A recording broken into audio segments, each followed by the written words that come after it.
தற்போதைய அண்மை செய்தி. தமிழ்நாட்டில் உள்ள அரசு பள்ளிகளில் 10,000க்கும் மேற்பட்ட போலி ஆசிரியர்கள் உள்ளதாக தகவல் வெளியாகியுள்ளது. இதுகுறித்த அண்மை செய்தியை பார்த்துக் கொண்டிருக்கிறோம். சுமார் 10,000 ஈராசிரியர் பள்ளிகளில் போலி ஆசிரியர்கள் இருப்பது கண்டுபிடிக்கப்பட்டுள்ளது.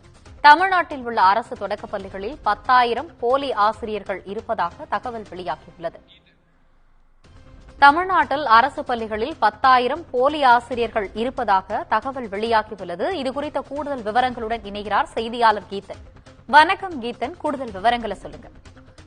வணக்கம். தமிழகத்தை பொறுத்தவரை பள்ளிக்கல்வித்துறையின் கீழ் உயர்நிலைப் பள்ளி மற்றும் மேல்நிலைப் பள்ளிகள் செயல்படுகின்றன. அதே போல தொடக்க கல்வித்துறையின் கீழ் நடுநிலைப் பள்ளிகள் மற்றும் தொடக்கப் பள்ளிகள் செயல்படுகின்றன. அந்த வகையில் தமிழகத்தில் 30,000க்கும் மேற்பட்ட தொடக்கப் பள்ளிகளும் 9,000க்கும் மேற்பட்ட நடுநிலைப் பள்ளிகளும் உள்ளன.